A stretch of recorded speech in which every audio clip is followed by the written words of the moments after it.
नमो अरिहन्ताणं नमो सिद्धाणं नमो आयरीयाणं नमो उवज्झायाणं नमो लोये सव्वसाहुडं मङ्गलं भगवान् वीरो मङ्गलं गौतमो गणी मङ्गलं कुन्दकुन्दाद्यो जैनधर्मोऽस्तु मङ्गलम् सर्वमङ्गलमाङ्गल्यं सर्वकल्याणकारकं प्रधानं सर्वधर्माणां जैनं जयतु शासनम् अज्ञानतिमिरान्धानां ज्ञानाञ्जनशलाकया चक्षुरुन्मीलितं येन तस्मै श्रीगुरुवे नमः।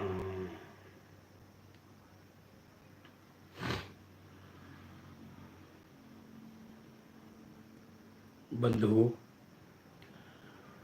संध्याकालीन स्वाध्याय का समय हो चुका है और पंडित गुमानी राम जी द्वारा कृत समाधि मरण की चर्चा चल रही है। समाधि मरण माने आनंद मरण। समाधि मरण माने मौत की मौत पर जीवंत रहता हुआ हंस की तरह उड़ जाए। ये एक बहुत बड़ी कला है। बाकी सब कहने सुनने की बातें हैं, यथार्थ है ये, क्योंकि पूरे जीवन की साधना का फल कहलाता है ये समाधि मरण। कल अपन अंतिम इस विषय पर चल रही थी, इसलिए वो सम्यक दृष्टि विचार करता है। छपक, यद्यपि साधर्मियों का संयोग सुलभ है तो भी उसे उनका संयोग पराधीन होने से आकुलतादायी ही लगता है। कहाँ निजातम का आश्रय और कहाँ साधर्मियों की इच्छा, ये कैसे संभव है? हाँ, ये भावना हो सकती है पूर्व में, लेकिन छपक सल्लेखना ग्रहण करने वाला अपने निकट साधर्मियों का मेला चाहे तो ये दृष्टि परोन्मुख है, इसमें सल्लेखना संभव नहीं है। सहज मिल जाए अलग बात है, सहज साधर्मी मिल जाना अलग बात है, लेकिन ये भीड़ चाहना अलग बात है। इसलिए उनको वो आकुलतादायी लगता है। वह यह जानता है कि निश्चयतः इनका संयोग भी सुख का कारण नहीं है। तो साधर्मी से ही राग हो जाए, होता है। जो अपना साथी होता है, सारी जिंदगी जिसने अपनी सेवा की हो, अंतिम समय उसका भी राग सताने लगता है।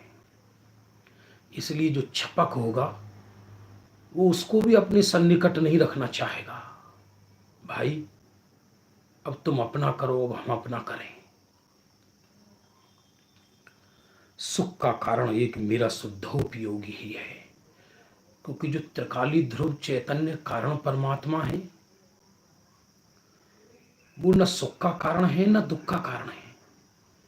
त्रिकाली आत्मा सुख का कारण नहीं है, क्योंकि त्रिकाली आत्मा सुख का कारण हो तो निगोदिया को भी सुख होना चाहिए, क्योंकि त्रिकाली आत्मा तो वो भी है। इसलिए त्रिकाली आत्मा का लक्ष्य वो सुख का कारण है, और त्रिकाली आत्मा का लक्ष्य का नाम ही शुद्धोपयोग है। त्रिकाली आत्मा में लीनता कहो, निजात्मा में लीनता कहो, निजात्मा का लक्ष्य कहो, एक ही बात है। जो मेरे पास ही है, अतः मेरा सुख मेरे अधीन है, किसी दूसरे के अधीन नहीं है।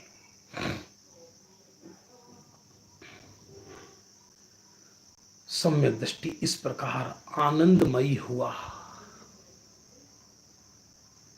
शांत परिणामों से युक्त समाधि मरण करता है। पश्चात समाधि मरण के फल से इंद्रादि की विभूति पाता है। उसे कोई विभूति की इच्छा नहीं है, लेकिन अपूर्ण आराधना के फल में इंद्र बनता है। पीछे वहां से चय कर राजाधिराज होता है, क्योंकि जो कल्पवासी देव हैं ये मुख्यतया, और उनमें भी इंद्र आदि जो हैं वो राजकुलों में पैदा होते हैं।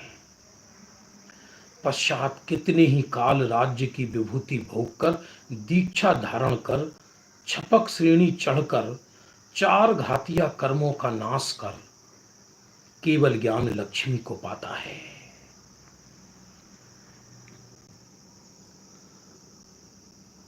ऐसा नहीं है कि कोई कंगाल था और दीक्षा ले ली, ऐसा नहीं होता। कर्जा हो गया, दीक्षा ले ली, दुखी था, दीक्षा ले ली, मन नहीं लगता जगत में, दीक्षा ले ली, रोग शोक था तो दीक्षा ले ली।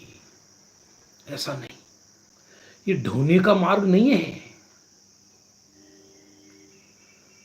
विचार कर देखो, हम धर्म को ढो रहे हैं या धर्म से प्रसन्न है? ये अपने अंतरंग परिणामों का लक्षण है। हम सही मार्ग पर हैं या गलत दिशा में हैं, ये हम ही जान सकते हैं, दूसरा नहीं जान सकता। यदि दिनों दिन आयु घटती जाए और प्रसन्नता बढ़ती जाए, बाहर में प्रतिकूलता के ढेर हों और अंदर प्रसन्नता बढ़ती रहे, मृत्यु जो जो नजदीक आए तो मृत्यु महोत्सव की तैयारी करे, घबराए नहीं, ये शुभ लक्षण है। बोलने नहीं बोलने से कोई फर्क नहीं पड़ता।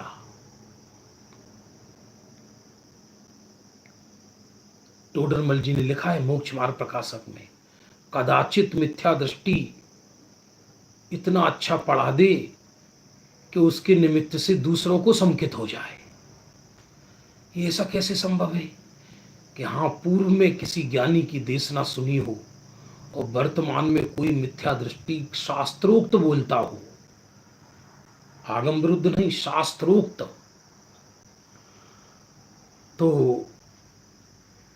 वर्तमान में किसी की दृष्टि अंतर्मुखी हो सकती है और हो सकता है कि उसको अभिजन कितने काल संसार में रहना हो।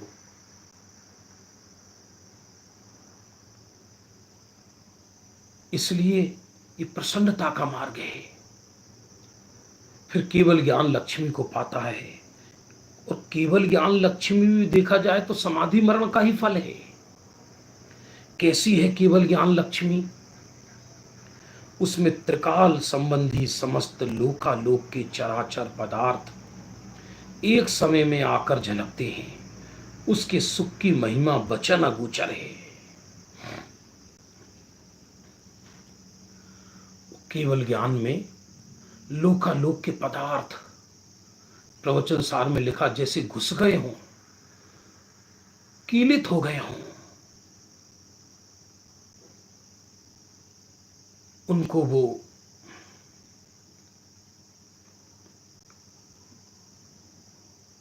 सकल गे ज्ञायक तदपि निजानंद रसलीन, सकल गेयों के ज्ञायक होने पर भी निजानंद रस में लीन होते हैं।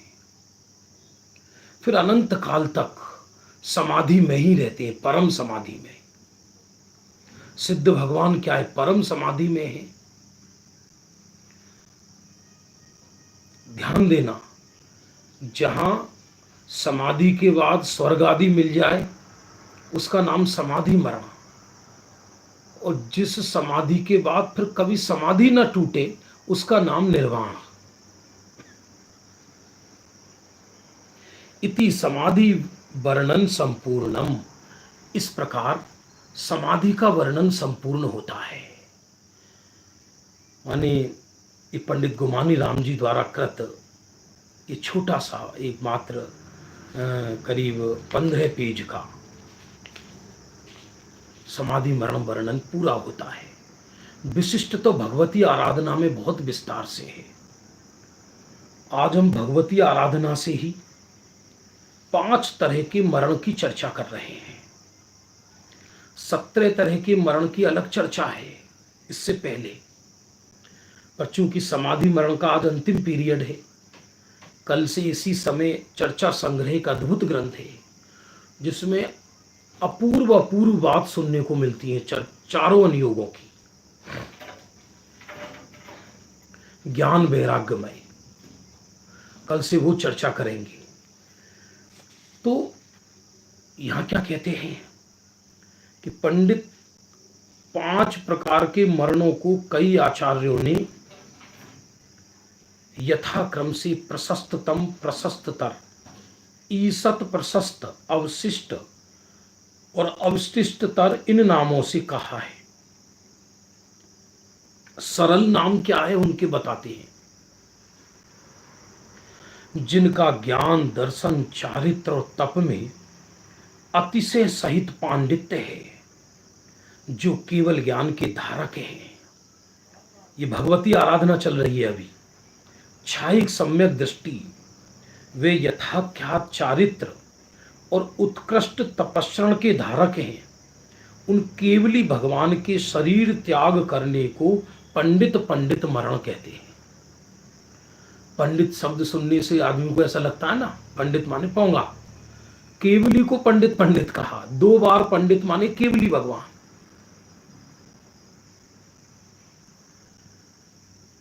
तो जो छायिक सम्यक दृष्टि है, यथाख्यात चारित्र के धनी हैं, नव केवल लब्धि जिनको हो गई हैं, अनंत चतुष्टय के धारक हैं, उन केवली भगवान के शरीर त्याग करने को पंडित पंडित मरण कहते हैं। इसका दूसरा नाम निर्वाण भी कहलाता है। इसका दूसरा नाम प्रशस्ततम मरण भी कहलाता है। परम समाधि में रहिए अनंता अनंत काल, यथा तथा शिव परिणय। फिर अनंत काल तक वो ऐसे के ऐसे रहते हैं, और यथा तथा शिव परिणय।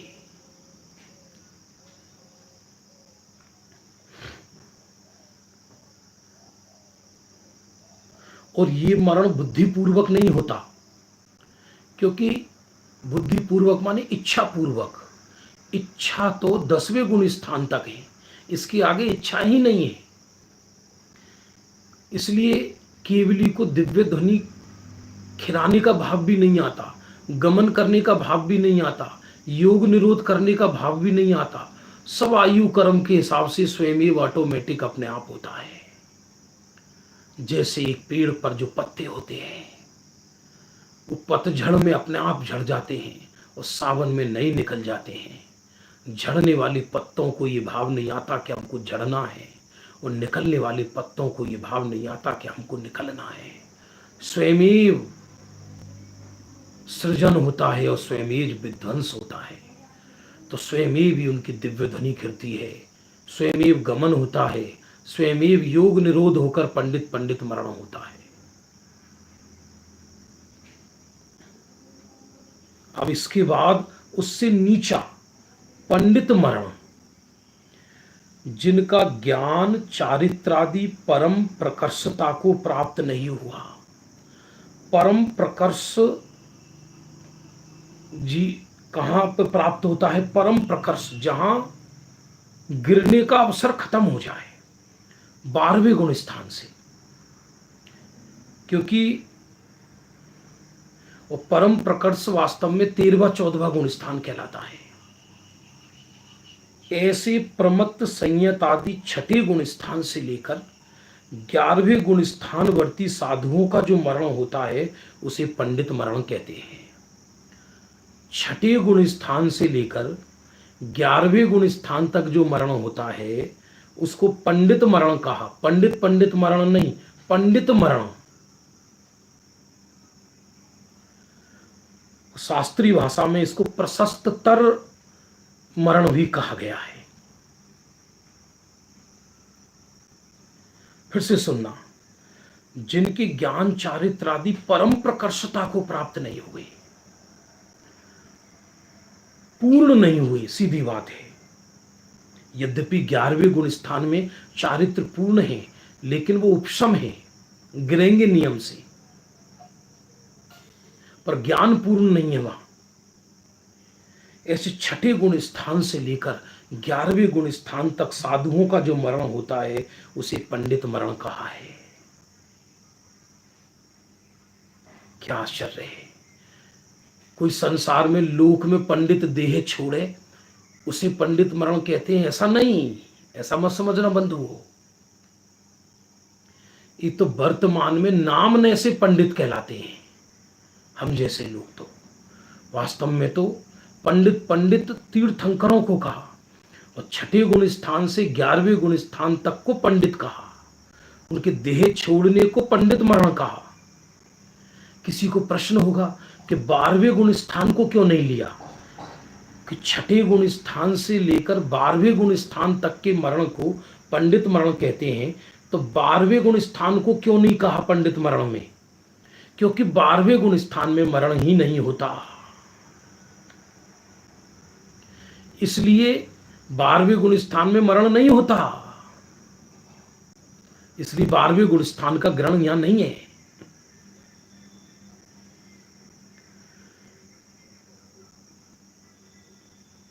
हाँ, इतना जरूर है, छठे गुण स्थान से लेके 11वें गुण स्थान तक यदि किसी गुण स्थान में मरण होता है तो वो चौथे गुण स्थान में आ जाता है जी। पर पहले में भी आ सकता है, आए जरूरी नहीं है, पर चौथे से पर छायोपशमिक सम्यक दर्शन करता हुआ पर छायिक संकित को प्राप्त होता है।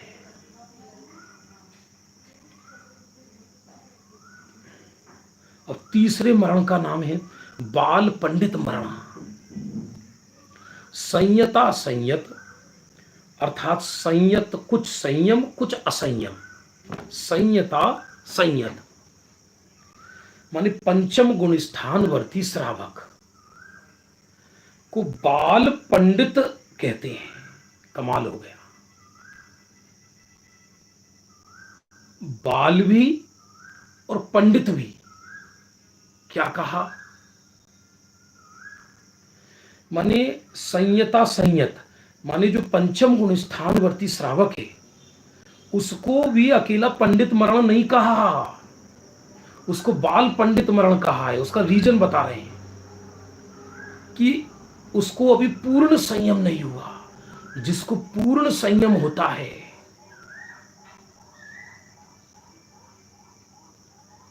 जिसको पूर्ण संयम होता है उसको ही पंडित मरण होता है। जिसको पूर्ण संयम नहीं हुआ उसको भी बाल पंडित मरण कहा। पंडित इसलिए क्योंकि एक देश संयम है और सम्यक दर्शन है, और बाल इसलिए कि पूर्ण संयम नहीं है। बंधु, मैं फिर से दोहरा रहा हूं जो पहले दिन बोला था ये बात, कि समाधि मरण संयम का विषय है, अकेले बचना लाभ करने का विषय नहीं है ये। जैसे लोक में होता ना, कोई राजकुल में बैठा हो और जिस राजा के लड़के ने कभी तलवार चलानी नहीं जानता हो और वैसे ही सभा में डींग मारता फिरता हो, और अचानक युद्ध का काल आ जाए तो अब वो घबराता है, क्योंकि ना उसने घुड़सवारी सीखी ना तलवार चलाना सीखा, वो जा नहीं पाता, घबराता है युद्ध में। उसी तरह कितनी भी हम उत्कृष्ट चर्चा कर लें तो भी उसका समाधि मरण हो ही जाए ये जरूरी नहीं है। अरे उसका छोड़ो, सम्यक दृष्टि भी यदि उसको पूर्व में नरकायु या त्रियंचायु का बंध हो गया तो उसका भी पंडित मरण नहीं होता।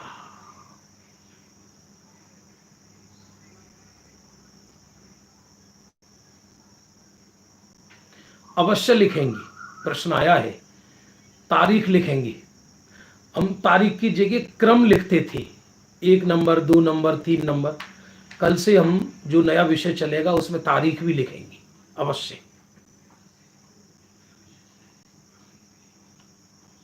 प्रश्न आया, गुण स्थान से किस कारण गिरते हैं? देखो, 11वें गुण स्थान से जो गिरता है जीव, एक बार 8वीं में चढ़ गया तो फिर तो 7वें से 8वीं में चढ़ गया तो फिर 10वें से नहीं गिरेगा, फिर तो 9वां 10वां पूरा करके 11वें में पहुंचेगा। और यदि 10वां चढ़ के 12वें में जाता है तो नियम से नहीं गिरेगा, और 10वें से 11वें में जाता है तो नियम से गिरेगा। तो आचार्यों ने उसका कारण काल क्षय कहा। उस गुण स्थान का काल ही इतना है, और भावात्मक ढंग से देखें तो उसके अंदर के पुरुषार्थ की शक्ति ही इतनी थी कि अंतर मुहूर्ती स्वरूप में रह सकता था।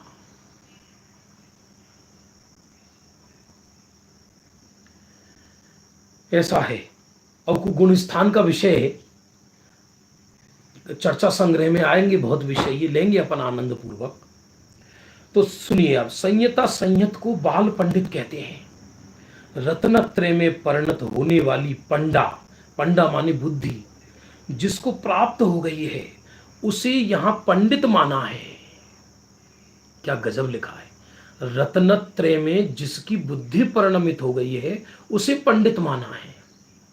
लोक में एक पंडित जाति भी होती है, यहां उसकी बात नहीं चल रही। जो पंडिताई करें उसकी बात नहीं चल रही।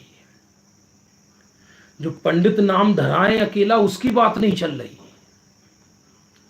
यह पंडित माने रत्नत्रय से परिणत बुद्धि, उसका नाम है पंडा, और उस पंडा को जो धारण करे उसका नाम है पंडित।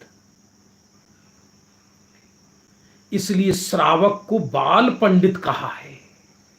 आश्चर्य करो, पंचम गुण स्थानवर्ती को भी अकेला पंडित नहीं कहा, उसके साथ बाल लगाया है। बाल क्यों? क्योंकि अभी पूर्ण संयम नहीं है। जब जहर खाना मृत्यु का ही कारण है तो आधा जहर क्यों खाता है? इसलिए आचार्य उसको पूर्ण पंडित कैसे कह सकते हैं? अब जो संसार के ही विषय कसायों में सुबह से शाम तक फंसे हैं, उनको पंडित कैसे कह सकती है जलवाणी? विचार करना। हाँ, लोक व्यवहार के लिए तो पंडित कहा जाएगा। प्रश्न आया फिर से, 11वें गुण स्थान में जीव किस कारण से गिरता है? दिया ना उत्तर अभी कि 11वें गुण स्थान का काल क्षय, उसका काल ही इतना है। और भावात्मक दृष्टि से देखें तो उसके अंतरंग में पुरुषार्थ की इतनी शक्ति है कि वो अंतर मुहूर्त तक ही स्वरूप में बीतरागी रह सकता है। इसलिए काल क्षय, निमित्त रूप से कर्म का उदय, और अंतरंग में पुरुषार्थ की कमजोरी, ये 11वें गुण स्थान से गिरने का कारण है। चलो आगे बढ़ते हैं। इसलिए श्रावक को बाल पंडित कहा गया है क्योंकि इसमें एक देश रत्नत्रय का आराधन करने और महाव्रत रूप सर्वदेश रत्नत्रय का पालन न करने के कारण बालपना और पंडितपना दोनों धर्म पाए जाते हैं। माने एक देश रत्नत्रय आराधन करते हैं और सर्वदेश रत्नत्रय पालन नहीं कर पाते, तो सर्वदेश रत्नत्रय पालन नहीं किया इसलिए बालपना है, और एक देश रत्नत्रय पालन किया है इसलिए पंडितपना है। तो पंचम गुण स्थानवर्ती के मरण को बाल पंडित मरण कहा। विचार करना। अच्छा, स्वयं अपने आप से प्रश्न पूछो, हम लोग सब तीव्र पुरुषार्थी हैं या मंद पुरुषार्थी हैं? विचार कीजिए, हम सब लोग तीव्र पुरुषार्थी हैं या मंद पुरुषार्थी हैं? तो यदि ये विषय नहीं पढ़ा हो तो अधिकतम जीव ये बोलेंगे मंद पुरुषार्थी है। जबकि बात क्या है, सत्य समझना कि जब तक सम्यक दर्शन नहीं हुआ तब तक विपरीत पुरुषार्थी हैं, और सम्यक दर्शन हो गया तो पुरुषार्थ की श्रद्धा हो गई है उसको। पुरुषार्थ शुरू नहीं हुआ, और पंचम गुण स्थानवर्ती मंद पुरुषार्थी है, और मुनिराज तीव्र पुरुषार्थी है, और अरहंत और सिद्ध भगवान पुरुषार्थ के फल वाले हैं। फिर से मिथ्या दृष्टि विपरीत पुरुषार्थी है, सम्यक दृष्टि को पुरुषार्थ का अर्थ है चारित्र। यहां पर समाधि मरण के प्रकरण में, और सम्यक दृष्टि को यह निर्णय हो गया कि मुझे अब पूर्ण पुरुषार्थ करना है। पंचम गुण स्थानवर्ती मंद पुरुषार्थी है, चौथे गुण स्थानवर्ती को भी मंद पुरुषार्थी नहीं कहा, बल्कि पुरुषार्थ की शुरुआत वाला कहा है। और यहां मिथ्या दृष्टि अपने को मंद पुरुषार्थी कह रहे हैं।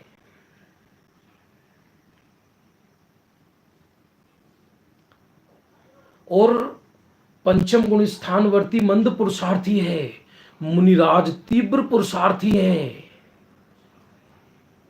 और अनंत भगवान को भी उपचार से पुरुषार्थ चालू है, क्योंकि वहां भी 2 शुक्ल ध्यान है।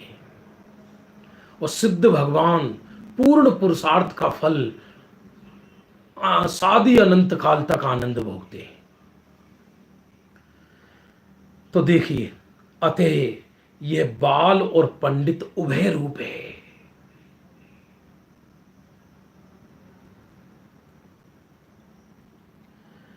इसका मरण बाल पंडित मरण माना गया है। सीधी बात है, पंचम गुण स्थानवर्ती अथवा एक देश व्रत जिसको है, ऐसे श्रावक जो संलेखना पूर्वक देह छोड़ता है। किसी को प्रश्न हो सकता है कि यदि पंचम गुण स्थानवर्ती संलेखना पूर्वक देह न छोड़े तो उसको संलेखना होगी, उसको फिर बाल मरण होगा क्या? ये नियम है कि पंचम गुण स्थानवर्ती संलेखना पूर्वक ही देह छोड़ता है, और उसको कभी खोटी आयु का बंध नहीं होता। कोई ये माने कि मान लीजिए पूर्व में खोटी आयु का बंध हो गया हो, तो क्या होगा कि जिसको संयम हो जाए उसको पूर्व में खोटी आयु का बंध भी नहीं होता, क्योंकि खोटी आयु का बंध हो जाए तो संयम लेने का भाव नहीं आता। इसलिए कोई सम्यक दृष्टि श्रावक है तो नियम से संलेखना पूर्वक देह छोड़ेगा, लेकिन उसके मरण को भी बाल पंडित मरण कहा। अब चौथा मरण, 3 हो गए, पंडित मरण, ये 14वें गुण स्थानवर्ती अयोग केवली के होता है। साधारणतया अरहंतों के कहा जाता है पंडित मरण। अब 6ठे गुण स्थान से लेकर 11वें गुण स्थान तक का जो मरण है वो पंडित मरण है। 12वें गुण स्थान में मरण नहीं होता। तीसरा बाल पंडित मरण, ये पंचम गुण स्थानवर्ती श्रावक के माना है। और चौथा है बाल मरण। अब ये थोड़ा एक्सेप्शन है, इसमें 2 तरह के निरूपण मिलते हैं। असंयत सम्यक दृष्टि बाल मरण करता है, क्योंकि इसके सम्यक दर्शन और ज्ञान होने पर भी चारित्र नहीं पाया जाता है। सम्यक दृष्टि के चारित्र नहीं है, सब स्वरूपाचरण चारित्र तो है, लेकिन वो स्वरूपाचरण चारित्र सम्यक्त्व के खाते में डाला जाता है। स्वयं टोडरमल जी ने मोक्ष मार्ग प्रकाशक में 9वें अधिकार में ये लिखा है कि अभी सम्यक दृष्टि को साक्षात चारित्र नहीं है, उसे चारित्र की श्रद्धा है, चारित्र उसे आगे होगा। पर आध्यात्मिक दृष्टि से चूंकि चारित्र की निर्मल पर्याय प्रारंभ तो हुई है, पर चरणानुयोग में संयम या चारित्र नाम पंचम गुण स्थान से ही पाता है। इसलिए दोनों विवक्षाएं शांतिपूर्वक समझना चाहिए। तो असंयत सम्यक दृष्टि बाल मरण करता है, क्योंकि इसके सम्यक दर्शन और ज्ञान होने पर भी चारित्र नहीं पाया जाता। आप कहोगे इसका कहीं प्रमाण है क्या कि सम्यक दृष्टि के चारित्र नहीं है? 6 डाला में ही आप सब लोग पढ़ ही रहे हैं, चारित्र मोहे बस लेस न संयम, पैसुर नाथ जजे हैं। चारित्र मोह के उदय से लेस भी संयम नहीं है, तो भी उसको सुरों के नाथ जजते हैं। लिखा ना लिखा? इसलिए असंयत सम्यक दृष्टि के मरण को बाल मरण कहा, लेकिन कई ग्रंथों में इसकी 2 विवक्षा आई है। यदि सम्यक दृष्टि संलेखना पूर्वक देह छोड़े तो उसके मरण को भी पंडित मरण कहा जाता है, और यदि सम्यक दृष्टि संलेखना पूर्वक मरण न करे तो बाल मरण कहा जाता है। और सामान्यतया उसे श्रद्धा है कि मैं शुद्धात्मा हूं, और फिर भले ही उसकी बाहर में संलेखना होती नजर नहीं आती, तो भी आध्यात्मिक रीति से उसे पंडित मरण कहा जाता है। पर कर्णानियोग और चरणानियोग की विवक्षा से चूंकि उसके संयम नहीं है, इसलिए उसको बाल मरण कहा है। ये विवक्षाओं को बिल्कुल ख्याल रखना चाहिए। अभी कहां की चर्चा है तो एक विद्वान हम पर गर्म हो गए, आप बाल मरण कह रहे हैं। अभी देखो भगवती आराधना में, ये देख लीजिए आप, इसमें लिखा है ये विवक्षा, समझिए। वो अज्ञानी हो गया ऐसा नहीं है, संयम पूर्वक देह नहीं छूटा। और 5वां बाल बाल मरण, मिथ्या दृष्टि को बाल बाल कहा, अज्ञानी अज्ञानी महाअज्ञानी, क्योंकि इसके सम्यक दर्शन सम्यक ज्ञान सम्यक चारित्र कुछ भी नहीं है।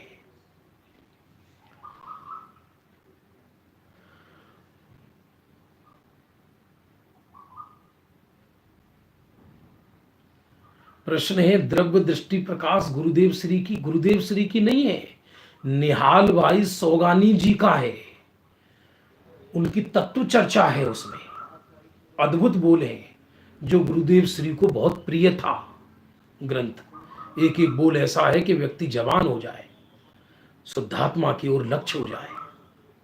दृष्टि प्रधान विषय है निहाल भाई सोगानी। कल बताएंगे, चर्चा कल करेंगे उसकी। अभी आप ये सुनिए, भविष्य के चक्कर में वर्तमान का आनंद मत खो। मिथ्या दृष्टि को बाल बाल कहते हैं, क्योंकि इसके सम्यक दर्शन सम्यक ज्ञान सम्यक चारित्र कुछ भी नहीं होता, इसलिए यह अतिशय बाल है। इसके मरण को बाल बाल मरण कहते हैं। हाय हाय करके जन्म लिया, हाय हाय करके देह छूटा, देह पर्याय बुद्धि लेकर ही जन्म लिया, पर्याय बुद्धि करके ही देह छूटा, तो इसको अत्यंत बाल बाल मरण कहा। कोटि योनियों में जाता है। और ये कोई नियम नहीं है कि स्वर्ग में चला गया तो पंडित मरण हो गया, क्योंकि ध्यान देना, यदि मिथ्या दृष्टि है और मिथ्या दृष्टि बाल तप करके स्वर्ग आदि में भी चला जाए तो भी उसको बाल बाल मरण कहा है, पंडित मरण नहीं कहा। ये ध्यान देना। लोगों को ऐसा लगे कि समाधि हुई है, लेकिन मिथ्यात्व सहित देह छूटा है। चरणन योग की भाषा में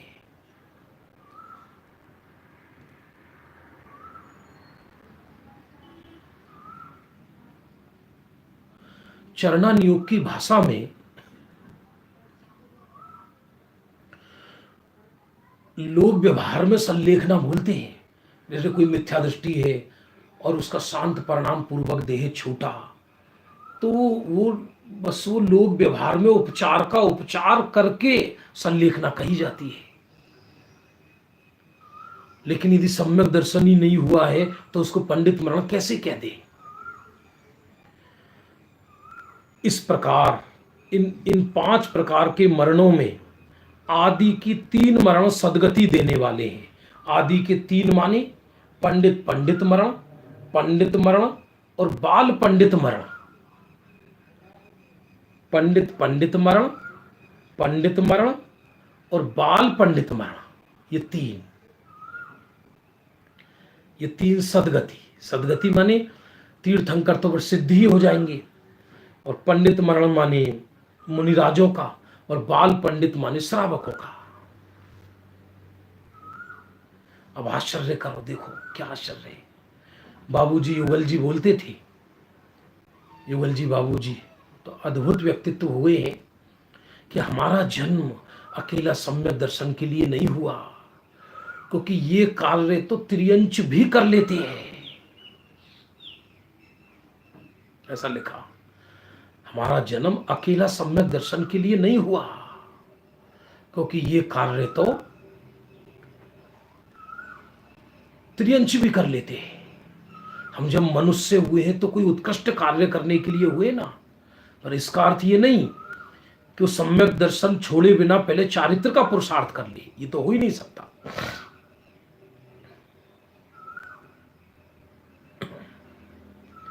पंडित पंडित मरणम च पंडितम बाल पंडितम चेव एदानि तीर्णि मरणानि जिनानि चंपसन संति। भगवती आराधना गाथा 26।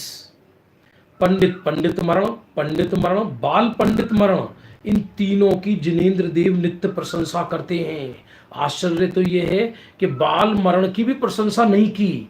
माने यदि सम्यक दृष्टि संयम रहित देह छूटा, अथवा सम्यक दृष्टि का संलेखना रहित देह छूटा, तो उसकी भी प्रशंसा नहीं की जिनेंद्र भगवान ने। क्यों? क्योंकि यदि कोई नाविक गलती से डूब जाए, समझना, नाविक कोई कमजोरी से डूब जाए, वो तैर ना पाए नाव उसकी, तो जगत में वो नाव प्रशंसा का पात्र नहीं होता। उसी तरह मोक्ष मार्ग प्रशस्त करने वाला सम्यक दृष्टि कदाचित संलेखना ग्रहण नहीं कर पाए, चारित्र की अस्थिरतावश, पूर्व में आयु आदि के बंध के कारण, तो वो सम्यक दृष्टि को भी प्रशंसनीय नहीं कहा। आप कहोगे इसका प्रमाण बताओ, तो प्रमाण सुनिए। टूडरमल जी ने मोक्षमार्ग प्रकाशक में कहा, अहो इंद्रादि भी इंद्रिय रोग से पीड़ित हैं। अब इंद्र नियम से सम्यक दृष्टि होता है, इंद्र नियम से सम्यक दृष्टि होता है, उसकी भी प्रशंसा नहीं की।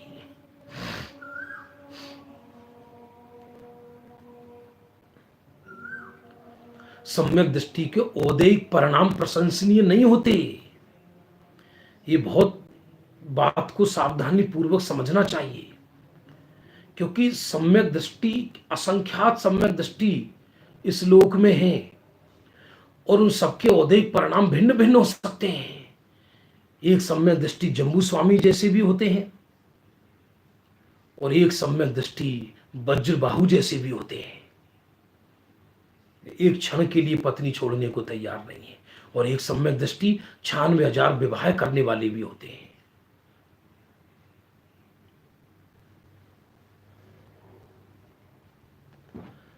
सम्यक दृष्टियों की श्रद्धा, ज्ञान, चरित्र, वैराग्य, परिणति वो प्रशंसनीय होती है।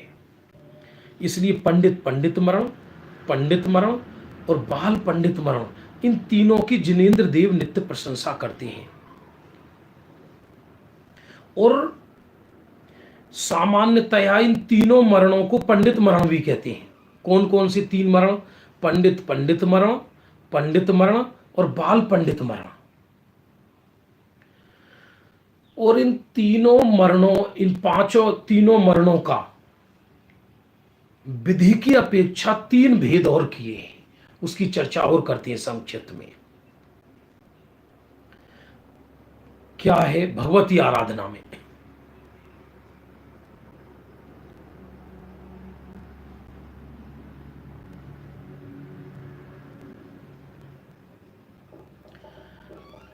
कल हमारे यहाँ प्रेमचंद जी साहब हैं, जो बहुत ही गहरे स्वाध्यायी जीव हैं, उनसे चर्चा हुई थी तो कि चौथे गुण स्थान भरती जीव यदि संलेखना पूर्वक देह छोड़ता है, ऐसी चर्चा ग्रंथों में आती है। तो सामान्यतया उसको कुमरण तो नहीं कह सकते क्योंकि ज्ञानी है। भगवती आराधना में तो यही है जो आप कह रहे हैं, और आपका कहना है मूल ग्रंथ में कहीं नहीं है, तो आपकी बात सत्य है। ये हम कह ही चुके ये वाली बात, इसलिए उसको बाल मरण में लिया है। हमने तो विवक्षा बताया है। जैसे साधारणतया एक सामान्य साधर्मी भी शांत परिणाम पूर्वक देह छोड़े तो पंडित उसको संलेखना कह देते हैं लोक व्यवहार में, पर सम्यक दृष्टि को चूंकि भेद विज्ञान है, इसलिए केवली भगवंतों का लघुनंदन है, तो उनको कुमरण कहना शोभा नहीं देता। ये है बस बात। बाकी संलेखना नहीं है, ये बात सही है। संलेखना का नियम पंचम गुण स्थान से है।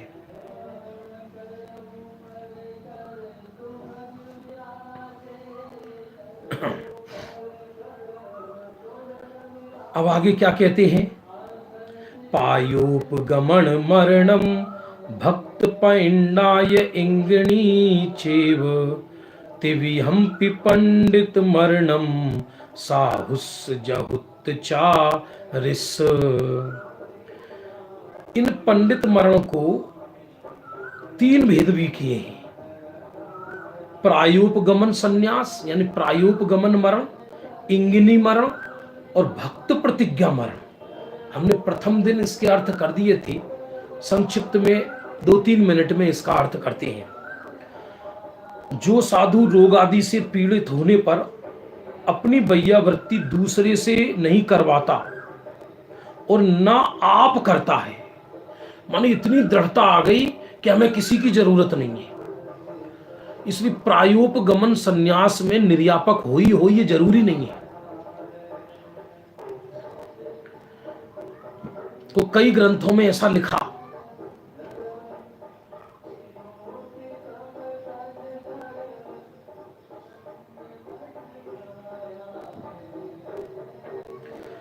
लोग प्रश्न लिखते हैं तो मेरे को दूर से आप लोगों का प्रश्न थोड़ा समझ में नहीं आता है, पास आना पड़ता है। फिर से सुनिए। जो साधु रोग आदि से पीड़ित होने पर भी अपना वैयावृत्ति दूसरे से नहीं करवाता और ना आप ही करता है, जीवन पर्यंत आहार आदि का त्याग करके एक स्थान में सूखे काठ की तरह मृतक समान स्थित रहता है, गजब लिखा, उसको प्रायोपगमन संन्यास कहा। और आप विचार करना कि महावीर पुराण में 24 पुराण में ऐसा लिखा, भगवान महावीर का जीव सिंह प्रायोपगमन संन्यास अंगीकार करके बैठ गया, मृतकवत जैसे, जबकि देह छूटेगा 1 महीने बाद। ये संलेखना का सर्वोत्कृष्ट भेद है। चाहिए ही नहीं कोई, न साधर्मी चाहिए न विधर्मी चाहिए, हमें कोई नहीं चाहिए, हमें किसी से सेवा कराना ही नहीं है। जब स्वयं ही नहीं करना हमें, तो दूसरों से भी नहीं कराना। और दूसरे मरण का नाम है इंगिनी मरण, जो अपने अभिप्राय के अनुकूल अपनी वैयावृत्ति स्वयं करता है, दूसरों से नहीं कराता। माने अपने परिणाम भूमिका, उसकी भूमिका के अनुरूप जैसे स्थिर रहे वैसी अपनी स्थिति स्वयं करता है, दूसरों से वैयावृत्ति नहीं कराता। उसका नाम है इंगिनी मरण। और तीसरा है भक्त प्रतिज्ञा, जो साधु अपनी शुश्रूषा आप भी करते हैं और दूसरों से भी करवाते हैं, अनुक्रम से आहार आदि का त्याग करते हैं, कसाई को क्रश करते हैं, उनका भक्त प्रत्याख्यान मरण होता है। बंधु, आचार्य शिव कोटि का ये भगवती आराधना बहुत बड़ा है। इसमें तो ये तक लिखा कि आज तक जीव ने एक बार भी सम्यक मरण नहीं किया। यदि इस जीव ने एक बार भी सम्यक मरण किया होता तो 7 या 8 भव में निर्वाण चला जाता। इस कली काल में यहां जन्म ही क्यों लेता? अधिकतम वो भी मूल गाथा है।